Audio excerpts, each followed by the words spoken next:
Ah, Então tá, boa noite, pessoal. Eu queria agradecer então a presença de todos vocês hoje para prestigiar então a nossa aula aberta sobre lesões mamárias na atenção primária e a sua interface patológica.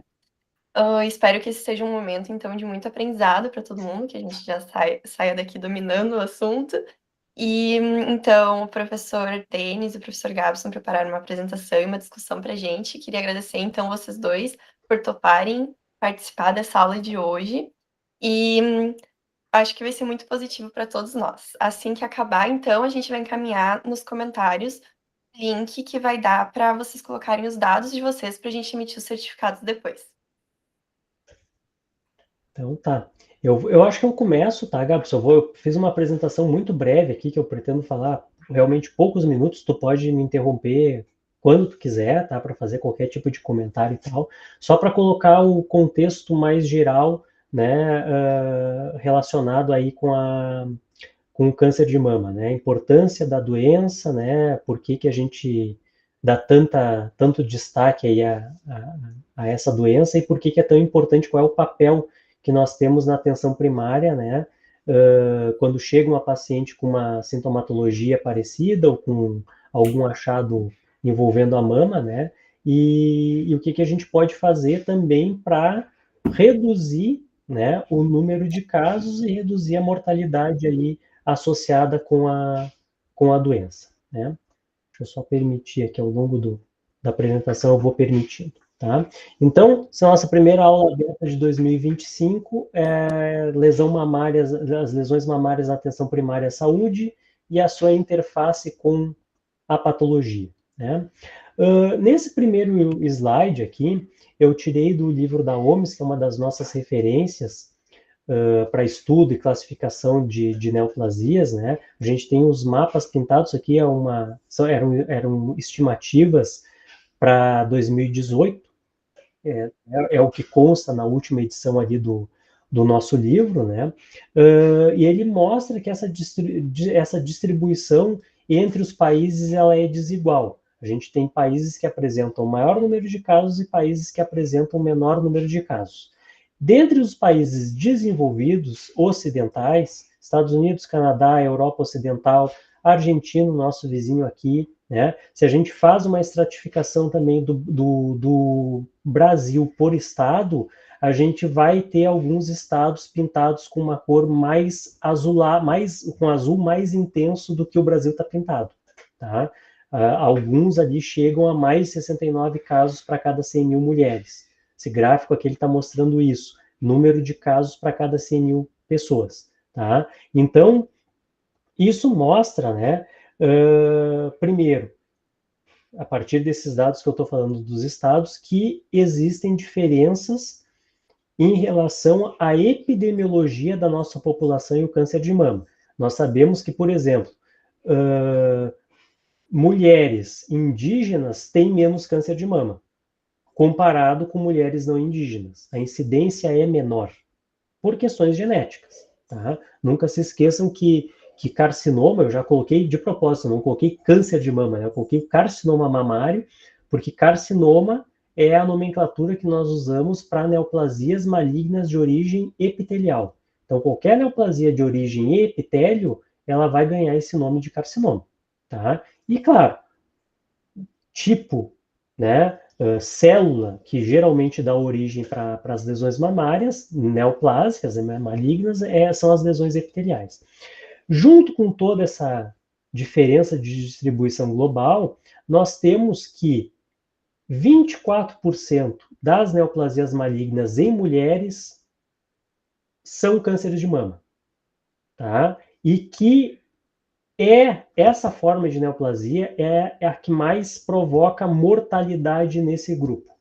Então, o câncer de mama, ele é o mais, tirando carcinomas cutâneos, né? Tirando carcinomas cutâneos, ele é o mais frequente, é o que mais mata, ainda. Mesmo com todos os avanços moleculares, classificação molecular dessas lesões aqui a gente usa há mais de 20 anos, mesmo com tudo isso, nós tivemos um impacto, né, sobre essa mortalidade, ela caiu, só que mesmo assim ela continua muito alta. Tá? Deixa eu permitir o pessoal aqui. Bom, Histologicamente, isso aqui é a mama. Denis, Tá? Diga. tu é o organizador da sala, né? Sim. Posso dar uma sugestão? Tu Claro. pode colocar algum dos da liga também como gestor da sala, daí tu não precisa ficar cuidando disso. Como é que eu faço isso? Ou eu Tu tiro clica a vai configuração? na pessoinha ali, clica nos três pontinhos e tu vai ver que tem como colocar co-organizador, alguma coisa assim. Então, eu vou colocar aqui na Que daí tu consegue se focar na aula. coorganizador, melhor. Adicionar como coordenador, como... Tá. Tá, Caterine, me dá uma mão aí para ir adicionando o povo aí. Valeu, Gaps, eu não sabia dessa função. Eles vão colocando um monte de função nova. Eu não sei se essa função é nova, mas tem tanta função nova e Eu eles aprendi há vão pouco sempre tempo, colocando. mas me Tá. fez uma mão gigantesca isso. Tá. Eu nunca, ajuda bastante, né? Aí eu me foco mais aqui nos slides, né? Aqui a gente tem a organização histológica da mama, tá? Eu até tive muita sorte em conseguir esse slide aqui, porque esse slide ele mostra o seguinte: ele mostra as estruturas epiteliais, né? E mostra as estruturas conjuntivas. Aqui nós temos um ducto mamário, bem numa bifurcação, um ducto mamário, e aqui nós temos o lóbulo. O lóbulo ele é constituído por ácinos. A gente chega a ter por volta de 20 a 30 estruturas acinárias que formam o lóbulo. O lóbulo é onde, por exemplo, o leite é produzido. Ele é produzido ali. E o sistema ductal ele só leva o leite produzido até o mamilo. Então a gente vai tendo uma confluência de ductos até formar os grandes ductos na região retromamilar. Tá? O tecido conjuntivo a gente divide em dois. É o tecido conjuntivo interlobular, que fica entre os lóbulos, que é onde eu tenho vaso sanguíneo, eu tenho um tecido conjuntivo mais denso, e eu tenho o tecido, ou tenho o estroma intralobular, que é esse que fica entre, né, os ácimos, que fica dentro do lóbulo. Importância disso.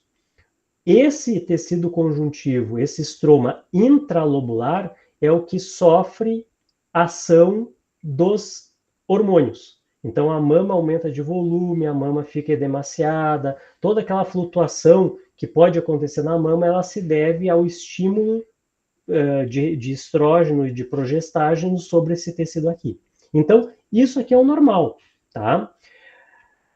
Além disso, nós temos uma outra característica que é o seguinte, que histologicamente ela é importante. Tanto os ácinos quanto os ductos normais, eles são constituídos por uma dupla camada celular. Eu só peguei aqui um lóbulo e aumentei para que vocês vejam os ácinos. Eu vejo uma dupla camada de célula. Uma camada de célula mais interna, que é a célula secretora, é a célula colunar, que vai secretar o leite quando estimulado, e eu vou ter uma outra camada mais interna ao lúmen desse ácino, que vai ser a camada de célula mioepitelial, que tem características contráteis. Então, é uma dupla população. Quando eu vou analisar isso na microscopia, esse achado de uma dupla camada, de uma dupla população epitelial, significa o seguinte: não é maligno. Não tem malignidade. Depois a gente vai voltar e vai falar alguma coisa sobre carcinoma in situ.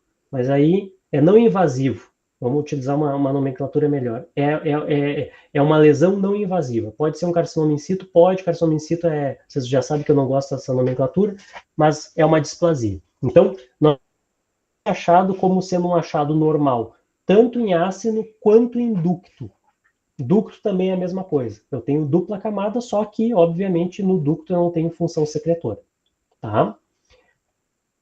Bom, correlação das estruturas histológicas mamárias com as lesões. Então, aquilo que eu estava mostrando para vocês, que eu chamei de lóbulo, seria essa estrutura aqui.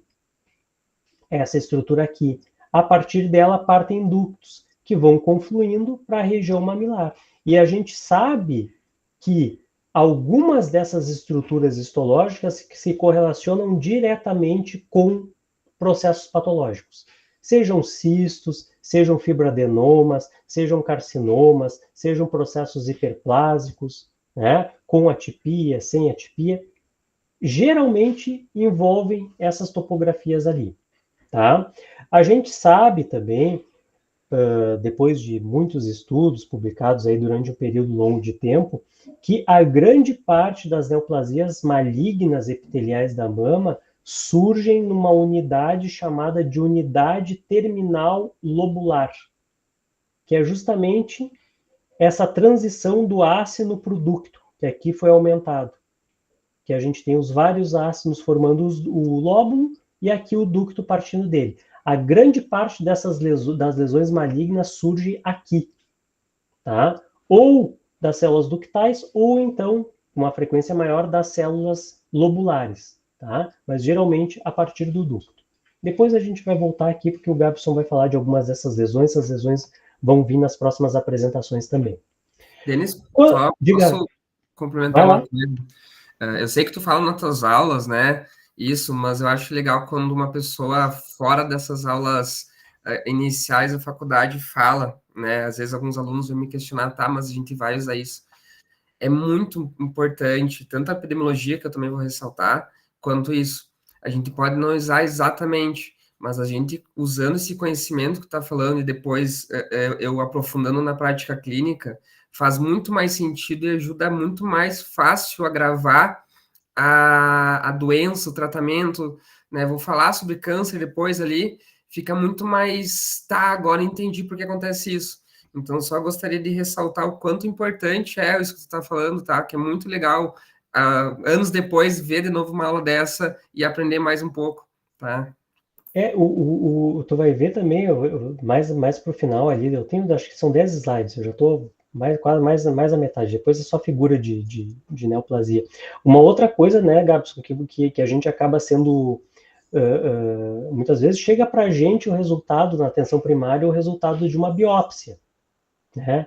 E às vezes a gente tem que saber interpretar o que vem ali na biópsia. E uma das coisas que eu mais... E vejam, o problema maior, assim, que eu vejo de interpretação não é por parte da atenção primária. Às vezes eu vejo, assim, uma generalização de resultados que estão escritos em laudos que eu escrevo, e os meus laudos, olha, dificilmente tem frase com mais de uma linha de propósito. Eu já faço propositalmente, já coloco para ser direto, entendeu? Porque ali eu já me policio para não ficar fazendo volta na frase, frase curta e frase direta, né? Às vezes eu vejo umas generalizações a partir de coisas que eu não escrevi, que se tornam assim, tipo, sabe? Quando vê assim, tu biopsia um linfonodo, aparece ali a paciente já fez uma cirurgia mamária, já fez um esvaziamento axilar, está fazendo uma investigação, aí apareceu ali um linfonodo, algo do gênero, tu biopsia, vem uma inflamação crônica granulomatosa, sim, tu mexeu, né? Tu mexeu, aí é interpretado como sendo uma doença granulomatosa na axila. Não, tu tem a reação inflamatória crônica granulomatosa justamente porque é um corpo estranho, é uma região de cirurgia prévia, tu já mexeu, não é uma sarcoidose, não é uma tuberculose, não é algo do gênero, sabe? Então, depois a gente vai fazer essa interface também com essa interpretação, né, da fibrose e tudo mais, né? Aqui, não vou me estender muito, porque é a parte mais do Gabson, a apresentação da clínica dessas lesões ela é muito variável, a gente pode ter nódulos, pode ter área de adensamento, pode ter descarga mamilar, sanguinolenta, serosa, muda muito, né, essa característica, e a gente pode ter alterações cutâneas. Aqui eu coloquei, por exemplo, né, uma paciente que tem um carcinoma que a gente chama de uma forma clínica, né, que é o carcinoma inflamatório, que é mais comum em paciente idosa, sem história de traumatismo na mama, que é uma lesão que geralmente ela está localizada na superficialidade da mama, já quase envolvendo pele. Às vezes chega a envolver derma, ela invade superficialmente o derma, e ela pode ter esse tipo de apresentação. Então, apesar de não ser assim muito variável a apresentação clínica, a gente tem que ficar atento a alguns detalhes, né, que a doença pode nos dar. Essa aqui é um carcinoma mamário Não tá aparecendo. Oi? Não tá aparecendo. Foi? Não tá aparecendo. Agora apareceu. Foi? Tá. Então foi alguma coisa que eu mexi aqui, né? Aqui a gente tem um carcinoma mamário numa peça cirúrgica, né? Foi feita uma setorectomia, uma quadrantectomia mamária. A gente tem tecido de aspecto normal, tecido mamário de aspecto normal é esse branquinho aqui, parênquima mamário propriamente dito é isso aqui. A gente tem tecido adiposo, fibra adiposo também ao longo dessa mama. A proporção entre esse tecido mamário e o tecido fibra adiposo ele modifica com o passar dos anos, né, obviamente.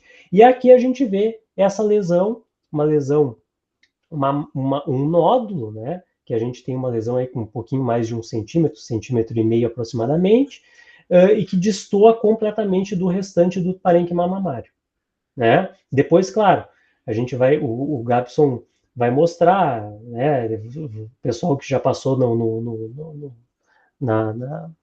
na parte de radiologia já viu como essas lesões se apresentam, né? Geralmente são lesões infiltrativas, são lesões densas, são lesões que, ao contrário do parênquima circunjacente, são lesões que têm uma densidade maior, tanto na ecografia quanto na mamografia, né? Mas aí, claro, depende da idade do paciente, não vou entrar nesse mérito de quando fazer mamografia, etc., porque é o assunto do Gabson. Como eu vejo essa figura na microscopia? Eu vejo assim, né? Aqui Também tá preto. Oi? Também tá preta a tela. Opa, peraí. Agora deu. Oi, tem que voltar lá pro slide, né? Aqui tem a lesão anteriormente ali, ela está representada com corte histológico. Vocês podem ver que ela tem ali um pouquinho mais de 2 centímetros, né? Vejam que as bordas dela são imprecisas, né? Ela tem esse aspecto infiltrativo, tá? E isso aqui é uma coisa que é importante que vocês levem em consideração, tu também, Gabs. Repara como essa lesão, ela não é homogênea. Entendeu? A gente tem uma grande região no centro aqui, ó, que provavelmente é necrose, ou provavelmente é fibrose, enquanto que aqui, né, o dado, apesar de a gente não estar vendo com uma grande precisão, muita área roxa na patologia é muito núcleo. Então, onde tu tiver área roxa, é que há muita célula. Agora tem que ver que tipo de célula é. Aqui, no caso, como a gente está numa neoplasia, eu tenho uma grande celularidade às custas de uma neoplasia. Aqui, eu não tenho área roxa. Então, isso aqui ou é fibrose ou é necrose. Aí tu imagina o seguinte, tu vai fazer uma biópsia dessa lesão, né? Tu vai colocar uma agulha grossa aqui no meio e tu vai tirar um fragmento dessa lesão. Às vezes, o fragmento que tu pega é esse fragmento do centro. Vem lá uma fibrose. Resultado da biópsia. Vem lá. Por isso que é sempre importante. A gente tem que unir a clínica com a radiologia com a patologia. Não adianta tu teimar com a clínica. Eu nunca vou teimar com a clínica. Tu tem um nódulo, sei lá, birra de 5. E aí a minha biópsia, tirar um fragmento bem no meio aqui dessa lesão, onde eu tenho paucicelaridade e fibrose. Tu vai ter que rebiopsiar. E outra coisa, né? Entendeu? Pode acontecer. É difícil que aconteça? É difícil, mas às vezes tu pode ter problemas na amostragem, né? E as informações também que acabam chegando para a gente acabam não sendo as mais completas. Dificilmente eu recebo um exame com a descrição radiológica, o máximo que vem assim, a birra de 5, birra de 4B, 4A, quando ainda vem o B, quando vem a letra do B, desculpe, do 4. Às vezes é só birra de 4, tá? Mas birra de 4 é de 5 a 95% a tua chance de ter uma neoplasia maligna. Tu nem faz a estratificação dentro do BRDIS4. Né? Então, isso aqui é uma figura que a gente tem que lembrar. Aqui está um fragmento por agulha grossa. Também está preto. E uma outra coisa, professor, Denis,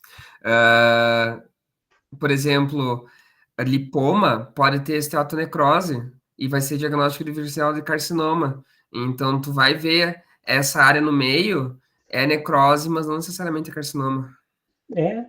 Isso tem que ser colocado dentro de um contexto clínico. Quando eu recebo o contexto clínico adequado, eu consigo, muitas vezes, fazer a contextualização para ti. Quando eu não tenho isso, olha, eu tenho que colocar no laudo que eu não tive acesso aos exames de imagem, às informações, eu não consigo fazer uma correlação. Né? Aqui está o exemplo de 2 biópsias de um nódulo mamário. A gente está falando de pequenos fragmentos que dificilmente atingem 1 centímetro de diâmetro no maior eixo e geralmente tem 0,1, 0,2. Então é uma amostragem pequena. Geralmente ela é suficiente, mas ela vai depender da região que tu acabou biopsiando, né? Toda a dificuldade ainda de analisar esse contexto, essa amostragem que acaba sendo limitada, né? Agora ficou preto. Se mudou lá. Continua preto, né? Não sei se ficou preto. Acho que coloquei um slide a mais. E aí eu deixo para o Grabson a resposta a essa pergunta aí, né? Como investigar uma paciente que chega na atenção primária à saúde com alterações mamárias e o que a gente pode fazer para tentar identificar precocemente, sabendo, né, que as lesões neoplásicas são frequentes na mama. Né? Vou deixar para o Gabson responder essa pergunta aí. Ai, ai, ai. Só eu me achar aqui, peraí. Ah, tu mexe melhor do que eu nisso.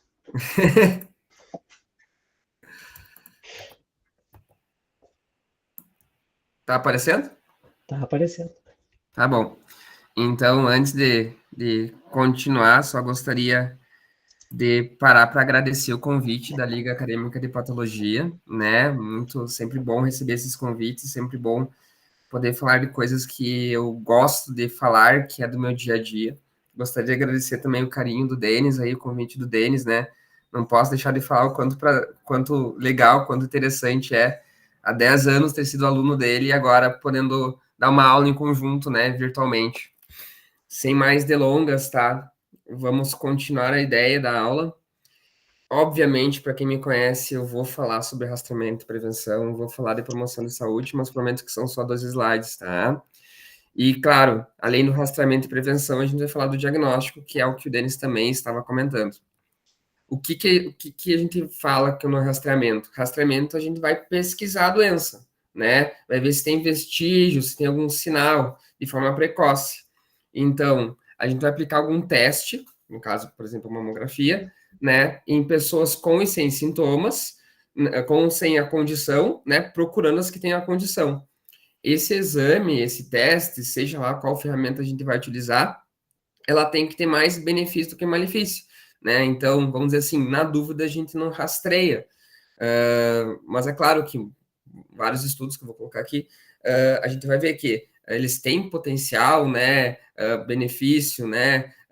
É cuidado com a questão da iatrogenia, é cuidado com o potencial do dano sem benefício para o paciente.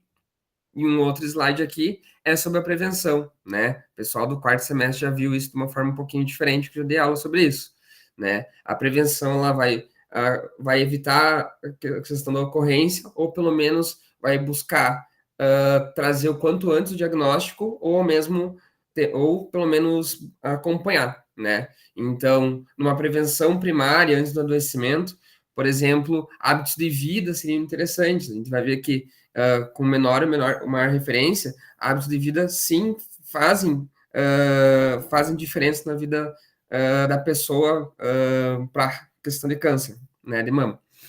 A nível secundário, seria um diagnóstico oportuno, né, que toda hora eu tô pedindo lá no posto, lá no Senai, mamografia de rastreamento, né.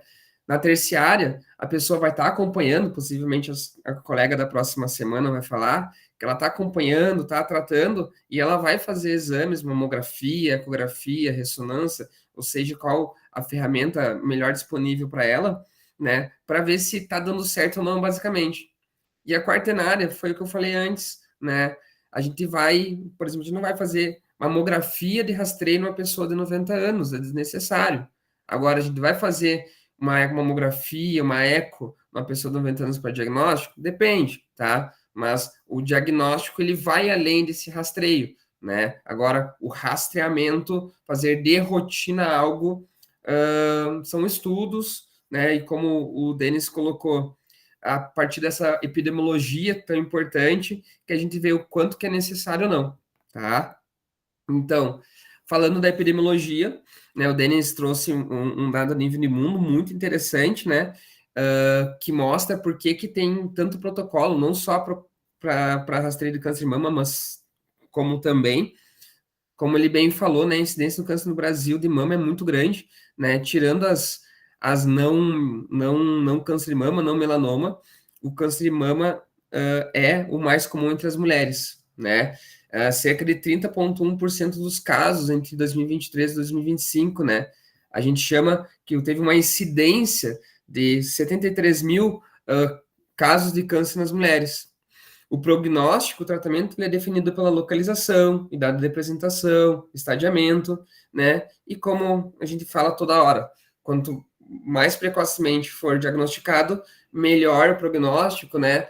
Melhor a sobrevida, né? É diferente de pegar uma pessoa com um câncer avançado e tu pegar bem no início. O tratamento, a cirurgia vai ser diferente. Questão de... Uma coisa só, Gabi, desculpa te interromper, mas acho que só é importante fazer esse comentário, não sei se vai fazer mais adiante, né?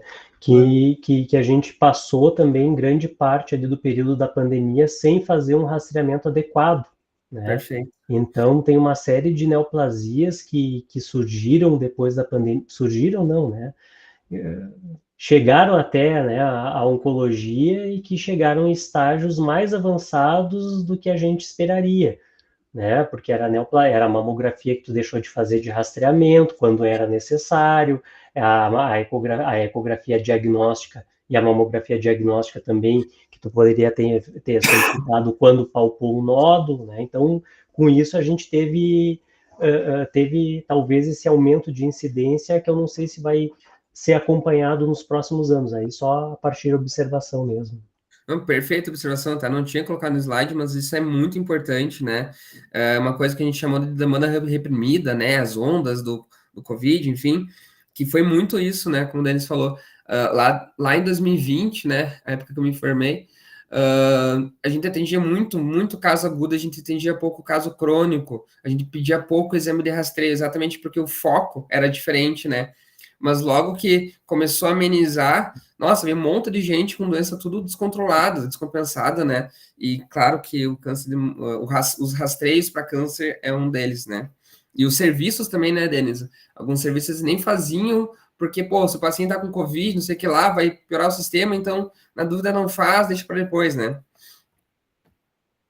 Quanto a fatores de risco, né, a idade é o principal fator de risco, né? Ele aumenta significativamente a partir dos 40 anos, com média de diagnóstico com 54 anos. O foco aqui é falar para vocês da questão da atenção primária, né? Mas vocês vão ver que dependendo do protocolo, Febrasgo, Figo, enfim, vai ver que eles pensam no rastreio um pouquinho mais precoce.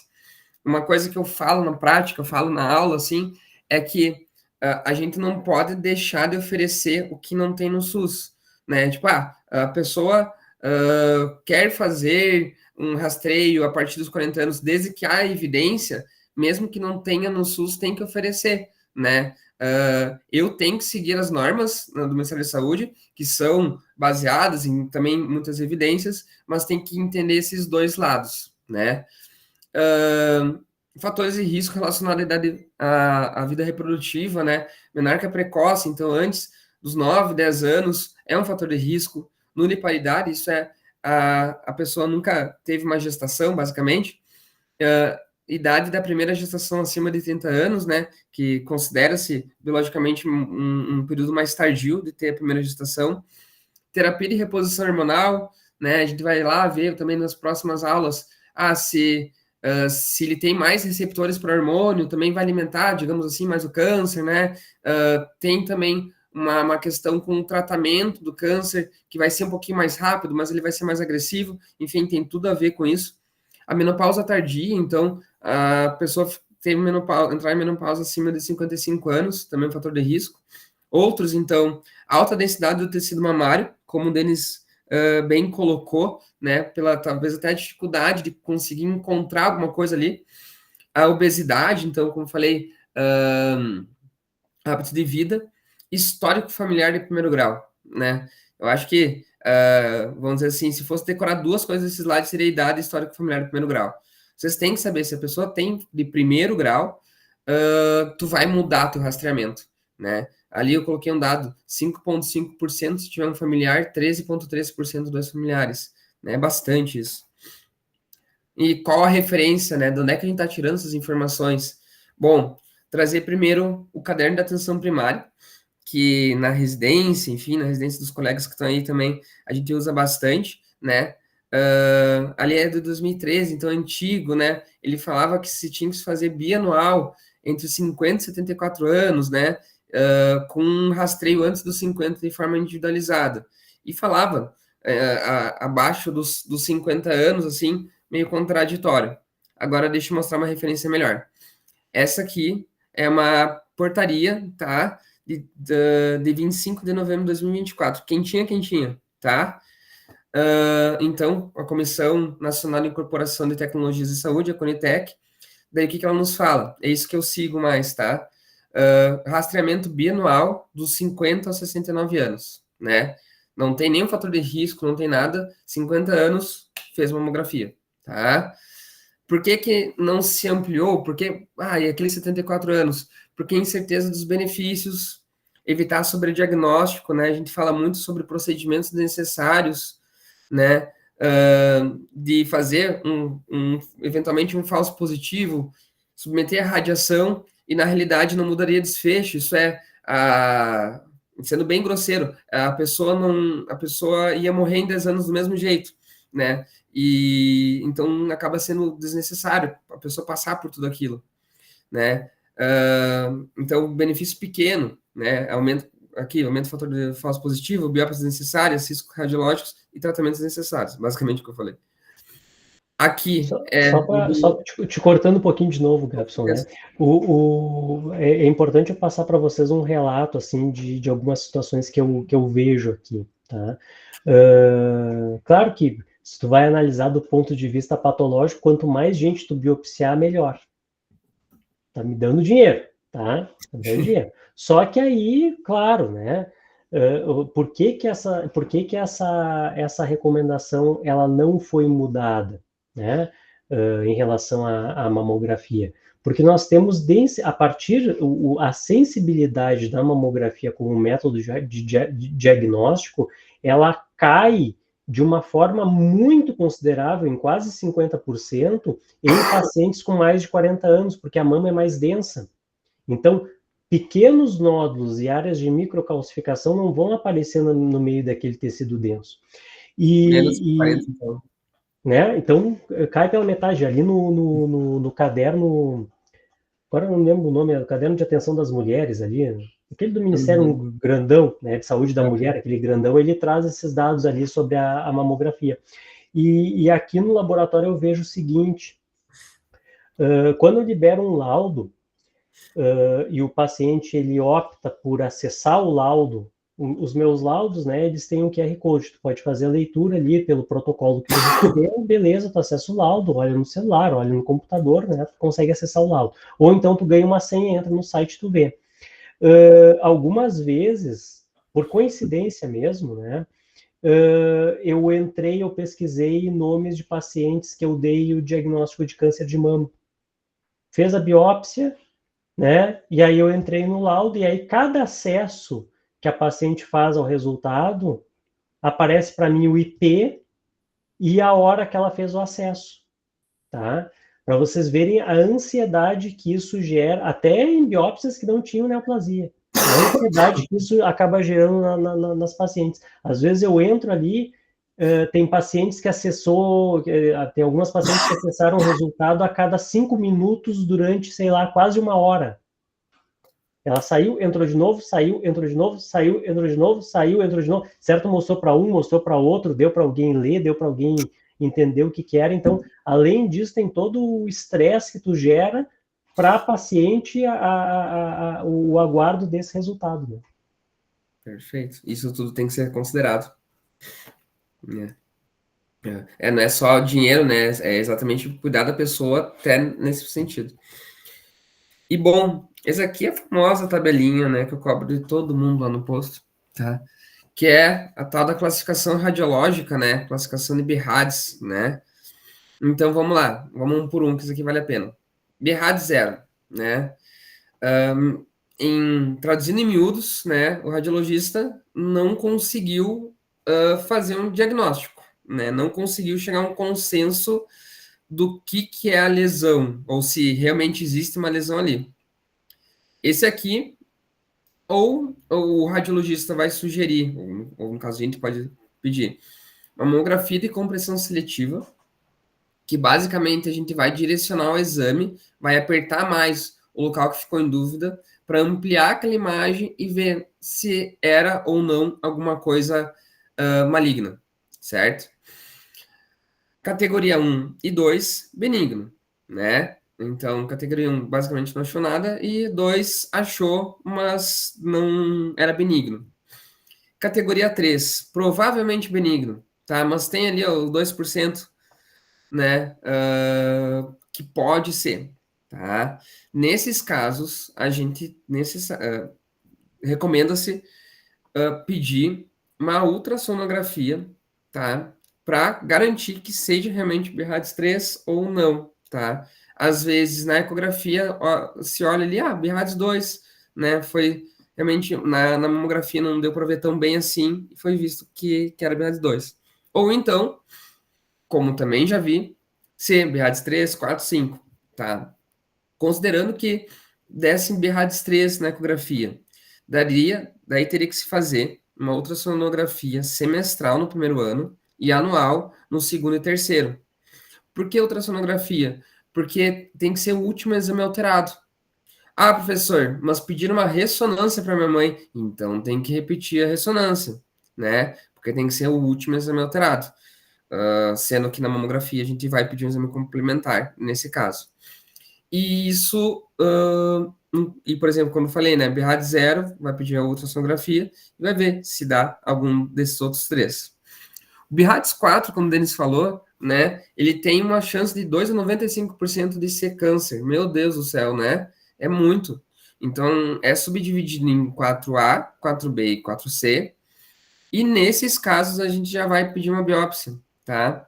Porque como existe uma suspeita, no caso, BRADS 4, então a gente vai pedir a biópsia para ver se é confirmado ou não, tá? Não faça um diagnóstico de câncer nem no 4 nem no 5, gente, tá? Fazer diagnóstico de câncer por exame de imagem. Professor, mas a lesão era apiculada, era irregular, estava aumentando. Cuidado com os diagnósticos errados, tá?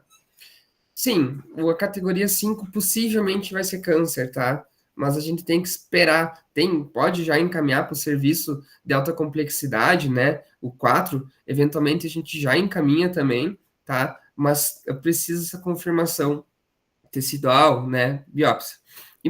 E categoria 6, daí sim, vai ser comprovado por biópsia, tá? A título de curiosidade, eu vejo todos esses, tá? Até o 3 eu consideraria que é comum, mas eu já vi 4 e 5 no meu trabalho, no meu dia a dia, tá? Então, é realidade a gente encontrar isso, é realidade a gente ter que fazer esses rastreios. Bom, e casos de alto risco? Até agora, a gente estava fazendo um rastreamento que se chama de abordagem populacional, né? A gente pega a maioria das pessoas. Agora aqui, eu vou falar de um rastreio de alto risco, que dependendo da historinha da pessoa, tem que se fazer um rastreio mais completo, mais frequente, e realmente vale a pena nesses casos, tá? Colocando aqui só para deixar claro, né, a referência do Telesaúde, do Regula SUS, de 2020, atualização, tá? Então, mulheres ou homens com mutação ou parentes de primeiro grau, tá? Considerar mamografia, tá? Anual, perdão, né? Pensando em algumas mutações, como, mas não somente, gene BRCA1, BRCA2, síndromes genéticas, né? E lembrando, já aproveitando para o outro, que a gente vai pegar esse familiar de primeiro grau e a gente vai pensar assim, o familiar de primeiro grau, ele tinha 35 anos quando teve o diagnóstico, a gente vai começar a partir dos 30, também pelo que eu e o Denis estamos falando. Agora, se estava com 45, tu vai começar com 35, isso é 10 anos antes do diagnóstico, tá?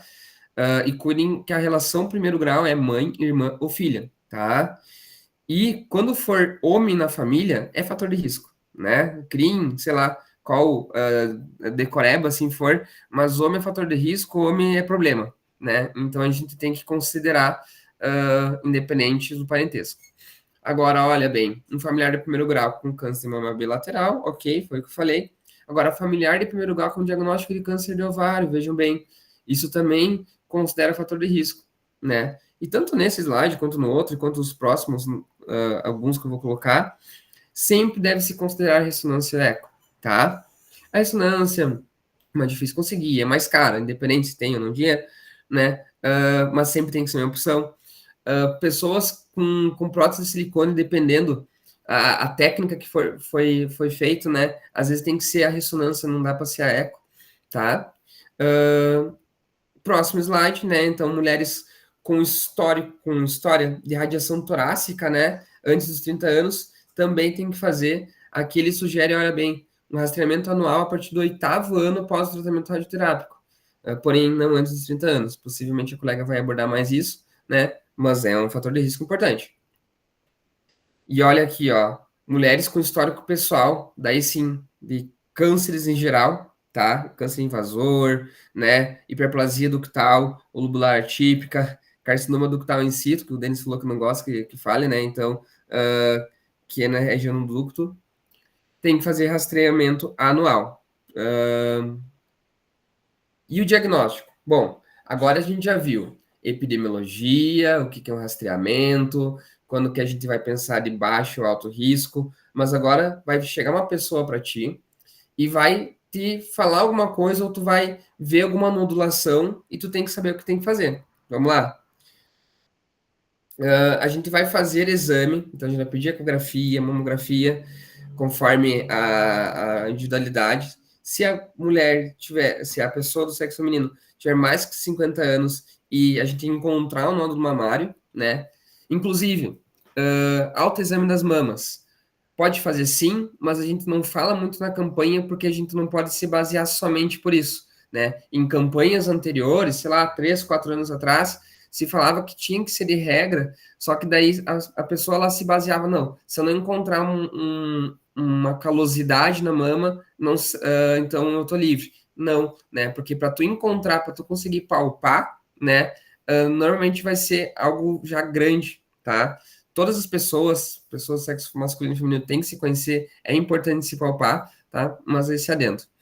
Um nódulo mamário em uma mulher com mais que 30 anos, mas e que persiste por mais que um ciclo menstrual, também é uma pessoa que a gente tem que pedir uma ecografia, né?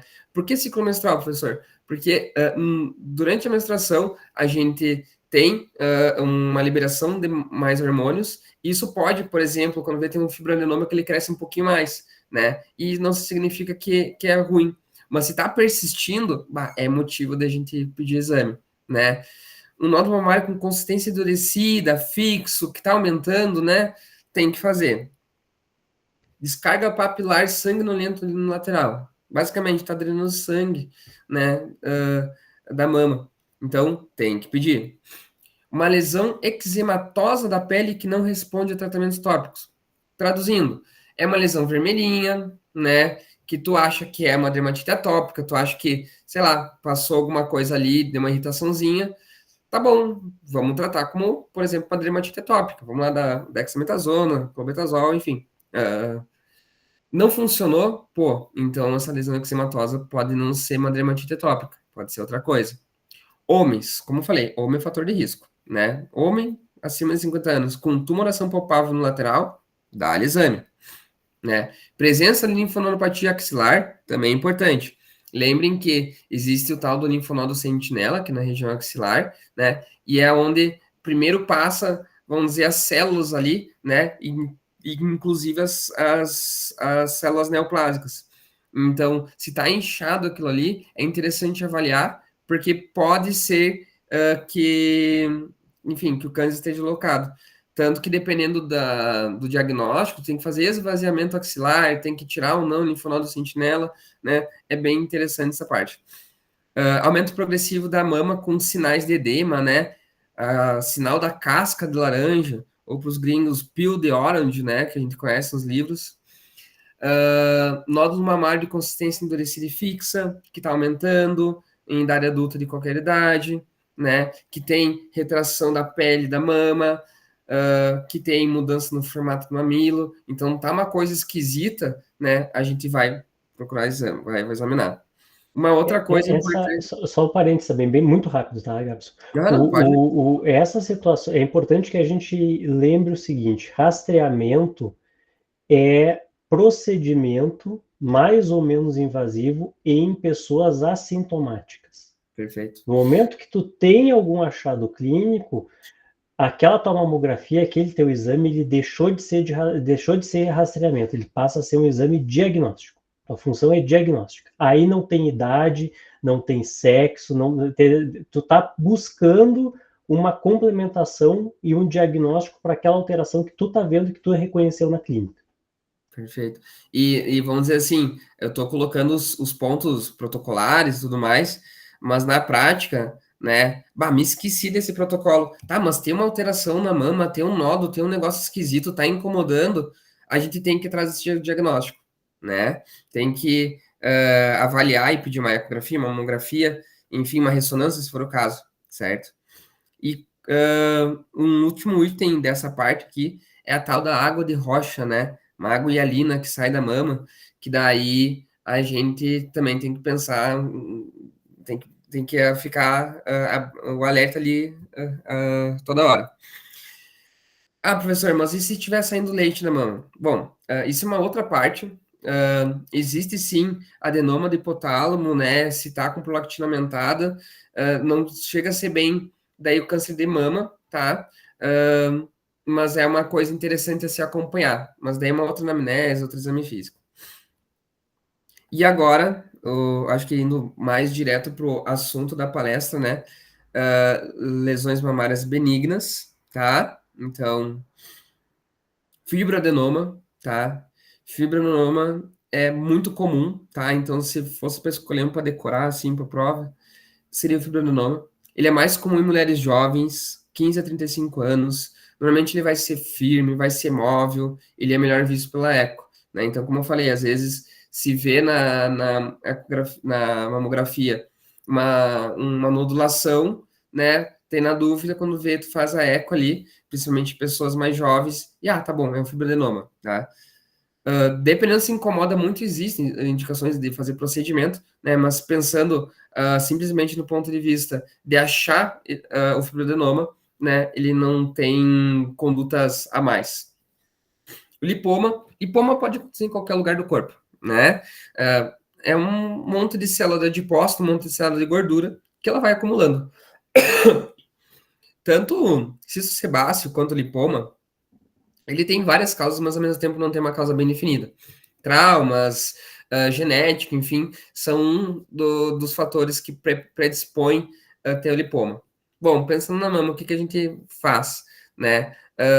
Tem como tirar, dependendo da profundidade e tudo mais, né? E como eu falei ali na aula do Denis, pode sofrer uma necrose da porção da gordura dos adipócitos, né? E a gente vai achar que é carcinoma, né? Mas aqui só tem necrose, a gente não sabe o que é, né? Opa! Aqui, tá? Esses aqui são legais, são bem interessantes, que são os nódulos que contêm fluido, né? Não inflamatórios. Então, tem o cisto simples, complicado e complexo. O que é o cisto simples? São cistos anecoicos, que não têm ecos, né? Então, é uma imagem mais pretinha, né? Mais escura da lesão. É bem delimitado, parede fina, regular, ele é bem redondinho e tem líquido dentro, né? Um líquido puro, tá? Normalmente pode ter outras lesões, não, só para deixar claro, né? Mas considerando se fosse visto só esse, normalmente é classificado como BRADS 2. Agora, tu vê um cisto complicado. O que é um cisto complicado? Ele tem imagens mais escuras, mas tem imagens mais branquinhas, né? Então tem uns ecos internos finos, né? Tem umas fitinhas branquinhas, pode ter um septo mais fino, móvel, né? Que, enfim, pode ter conteúdo de proteína, pode ter conteúdo hemorrágico. Tem que acompanhar esse nódulo, né? Para ver se vai se desenvolver algo maligno ou não, né? A princípio é benigno, tá? Mas normalmente ele classifica como BRADS 3. Agora o cisto complexo, né? Cisto complexo ele vai ter de tudo. Vai ter detrito, vai ter estrutura sólida, vai ser ou espesso, vai ser principalmente irregular, né? Vai ser quase se fosse um asterisco, assim, se fosse imaginar, né? Vai ter vegetação, uma coisa muito importante, ele vai ter fluxo vascular, ele vai ter vascularização, né? E isso indica maior risco, né? Novamente, em qualquer outro cisto, em qualquer outro lugar, se tem vascularização, é um fator de risco. Aqui também, né? Classicamente vai ser BRADS 4 ou 5. Novamente, não é necessariamente câncer, mas aumenta muito a probabilidade que seja.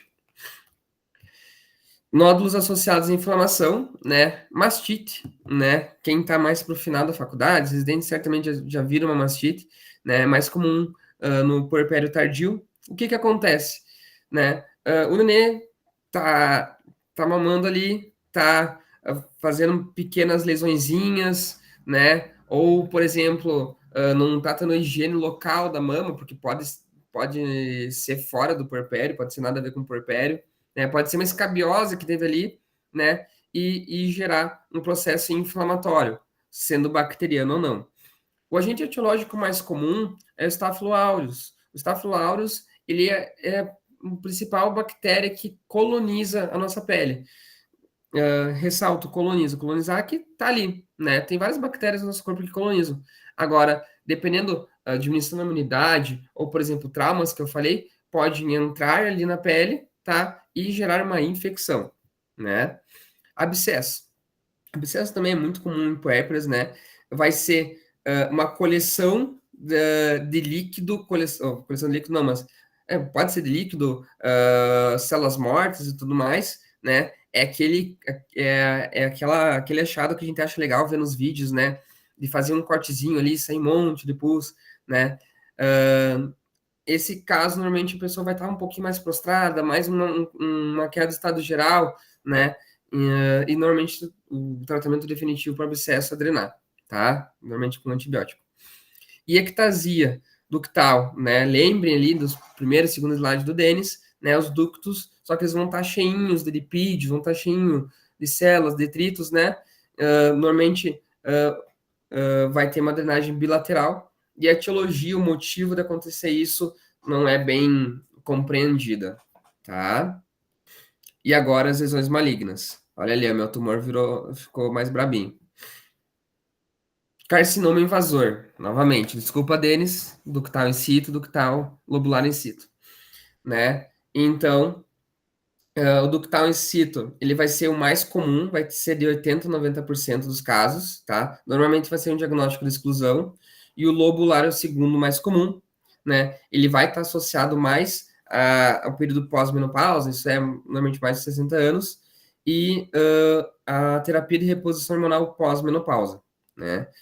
E agora, trazendo outros de menor frequência, né? O carcinoma tubular, que normalmente ele vai ser bem diferenciado, ele tem um prognóstico melhor, normalmente ele vai ser bem pequenininho, né? 1 centímetro, sem comprometimento axilar. O mucinoso também, né? Não é tão comum, 1 a 2% dos casos, mais em pós-menopausa, ali por 63, 67 anos. A região muda um pouco, vai ser mais na região central da mama. Ali o carcinoma metaplásico, né? Lembre das formas da diferenciação da célula, né? Então, morfologicamente heterogêneo. Ali, a referência nos traz ali por mais que 47 anos. E a chance de ter metástase é mais que 50% em 5 anos, né? Grande. E a doença de PG, nunca sei como é que fala isso, é uma apresentação mais incomum, mais esquisita, assim, né? A idade ali por 60, 70 anos, mais comumente. Normalmente vai ser unilateral, normalmente vai destruir ali o mamilo. Acabei não trazendo imagens, mas ele não vai ter tanto prurido, ele vai ser mais lento, né? Não responde ao corticoide tópico, lembra, né, que eu falei do eczema areolar. E, por último, tá? Acompanhamento pós-tratamento, tá? Só para vocês terem uma ideia, né? Normalmente, 99% das vezes, o acompanhamento vai ser feito no serviço secundário terciário, né? Mas pode sim, acontece, recentemente aconteceu uma pessoa vir no posto e também querer acompanhamento, porque o posto ele não vai, ele vai atender todas as demandas da pessoa, inclusive a gente vai servir para orientar se a pessoa tem alguma dúvida ou não do acompanhamento da atenção secundária terciária. Então, sugere-se, né, que um exame físico vai ser feito a cada 3, 6 meses, nos primeiros 3 anos, depois mais espaçados, 6 a 12, nos 2 anos seguintes, e anualmente a partir de então. Só que veja bem, se for triplo negativo, isso é, ele é muito pouco respondedor ao hormônio, então ele vai ser um pouco mais difícil de tratar. Então, tu vai ter que revisar mais ele para ver se o tratamento realmente foi efetivo ou não. Ao contrário, se ele fosse receptor positivo, ele responde mais ao hormônio, né, hormonioterapia, apesar que ele é um pouquinho mais agressivo, normalmente. A mamografia vai ser feita anualmente após a mamografia inicial, né, dependendo, a gente pode fazer a partir dos 6 meses ali após a radioterapia, caso a conduta for uma cirurgia conservadora. Claro que eu não me adentrei muito nisso, né? Eu quis forçar mais no rastreamento. E da minha parte é isso. Não sei se eu falei muito rápido, quer voltar alguma coisa, Denis? Quer acrescentar alguma coisa? Não, é isso aí, Gabson. Realmente, assim, o tipo de neoplasia invasiva mais frequente da mama que nós temos é o carcinoma que a gente chama atualmente de carcinoma, devido à frequência dele, ele passou a ser um carcinoma de tipo não especial. Essa é a nomenclatura atual do ductal, né? Porque os outros tipos são todos especiais, com exceção do ductal, que é o mais frequente, né? E a gente tem ali, nas lesões invasivas, como sendo lesões precursoras das lesões invasivas, as lesões in situ. Então, ali sim a gente utiliza a nomenclatura de carcinoma ductal in situ, carcinoma lobular in situ. São lesões displásicas onde nós já temos a mutação. Fazendo um paralelo, é como se a gente tivesse uma lesão de alto grau no colo uterino. Ela não invadiu ainda, né? Então é uma possibilidade que tu tem de reconhecer aquela lesão e fazer quisérese cirúrgica dela antes que ela invada, que muda muito o prognóstico. E essa é uma das coisas, né, Gabson, que a gente busca através da mamografia, né, como rastreamento, que é tu reconhecer nódulos não palpáveis, porque a mama é grande, porque o nódulo é profundo, seja qual for o motivo, e também reconhecer as áreas de microcalcificação agrupada, que geralmente são aquelas relacionadas com o carcinoma ductal in situ. Então, a mamografia, ela teve esse impacto e a gente utiliza ela no rastreamento, não só porque o câncer de mama é uma lesão prevalente, não apenas porque é um método diagnóstico relativamente barato, né, que hoje tu tem praticamente todos os municípios aí do Brasil, mas também por isso, porque tu quer identificar esses nódulos não palpáveis e as áreas de microcalcificação. Se fosse só por nódulo não palpável, como eu costumo dizer na aula, né? Se fosse só para identificar nódulo que tu não palpa, talvez a gente não estivesse utilizando a mamografia como rastreamento. Ela é válida também por essas áreas de microcalcificação, porque ressecar essas microcalcificações significa, muitas vezes, tu remover o carcinoma ductal in situ antes que ele invada, antes que ele progrida para uma lesão invasora. E aí é uma maravilha, né? E aí a tua probabilidade de mortalidade é praticamente zero. Uma lesão que não invadiu, como é que ela vai metastatizar, né? Então, eu acho que é mais ou menos isso. Mas eu acho que é isso, sabe, Gabson? O que a gente vê realmente na atenção primária é isso. É muito birra de zero, é muito birra de zoom, alguns birra de estresse, né? Tem alguns fibroadenomas que ainda acabam crescendo com uma velocidade um pouco mais rápida, né? Um crescimento ali de alguns centímetros num período curto de tempo, que aí tanto a paciente quanto os familiares, quanto o próprio mastologista sugere a ictérese do nódulo, né, para ter certeza que é um fibroadenoma. Tem muitos fibroadenomas ali que são retirados por finalidade estética mesmo, acaba sendo superficial aí, né, vai colocar um biquíni, vai na praia e tal, fica ali aquele carocinho aparecendo, então acaba tirando ou às vezes é removido até para tranquilizar a paciente, né? O paciente muitas vezes já tem ali um caso de câncer de mama na família, apareceu aquele nódulo, fica com medo. A transformação maligna do fibroadenoma, como o Gabson falou, é praticamente inexistente. O risco é muito baixo, entendeu? Pode acontecer, a medicina e patologia pode acontecer tudo, mas tu não teria, assim, um motivo de sair ressecando todo e qualquer fibroadenoma, né? Então, é uma das coisas que a gente vê também com uma certa frequência na atenção primária. Tem algumas lesões que os livros vão trazer para vocês que elas poderiam ser melhor investigadas por punção aspirativa por agulha fina. Tem muito Né? protocolo sobre isso, né? Como por exemplo cistos, o fibroadenoma também, porque é uma lesão que ela é uma lesão mista, tem características muito particulares ao fibroadenoma. O problema só que existe em relação à citopatologia de líquidos, não a cérvico-vaginal, de líquidos em geral, é muitas vezes a fixação desse material.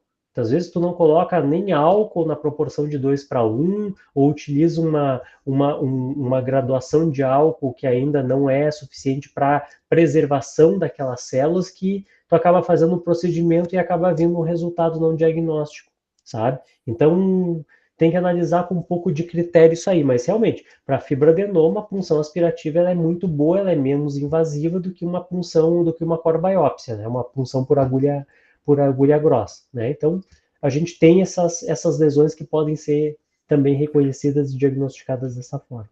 Na atenção primária, eles até desencorajam a gente a fazer punção por agulha fina, né? Também, exato. E como tu estava falando, né? É muito interessante esse assunto que vocês vão abordar, enfim, também, que é um assunto que funciona muito bem, né? É um diagnóstico que funciona muito bem, então, de ponta a ponta que vocês vão fazer, é uma coisa que tá bem protocolado, que tu manda, assim, eles tem que fazer isso aqui, né? Então, é bem satisfatório, assim, a gente ver como a gente pega precoce, como a pessoa tem um prognóstico favorável, né? Mesmo que na medicina, como tu falou, tem de tudo, né? Não, mas isso aí é uma coisa assim, por exemplo, eu quando estava na residência há mais de 15 anos atrás, no Clínicas, dificilmente tu recebia material, uma mastectomia ou setorectomia, com um paciente com uma lesão com menos de 1 centímetro. Muito difícil. Até a gente brincava que isso aí era a paciente que a gente via no Moinhos. Né? No Moinhos, tu encontrar ali um nódulo de 0,5 centímetros, 0,6 centímetros. Né? E hoje a gente já consegue, eu já vejo no SUS isso, né? Pacientes ali com nódulos com menos de 1 centímetro. Isso mostra uma organização do sistema e mostra um diagnóstico precoce. Quanto menor for essa lesão, melhor é o prognóstico que essa paciente tem, porque menor é o T dentro do estadiamento dela. Né? Então, até o tratamento, né? Eu tenho recebido muitos casos aqui de pacientes que têm o diagnóstico de câncer de mama, faz uma terapia neoadjuvante antes da cirurgia, né? Uma quimioterapia geralmente, depois resseca a lesão e a lesão respondeu completamente à quimioterapia. Foi resposta completa à quimioterapia na neoadjuvância. Então, realmente, é uma doença que, apesar de ser bastante prevalente, apesar da gente ter muito medo de câncer, né? Principalmente câncer de mama, porque, né, por ser uma doença tão prevalente assim, a gente muitas vezes tem casos na família, etc., pode acompanhar, né? O tratamento evoluiu muito nesses últimos anos, né? Então, o diagnóstico precoce em câncer, não só de mama, é fundamental. Acho que era isso, né, Gabson? Isso aí, Isso, muito Caterine. obrigado aí, muito bom.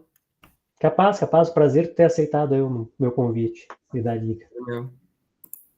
Então tá, muito obrigada aos professores Denis e Gabson, mais uma vez, por terem topado, então, dessa aula hoje.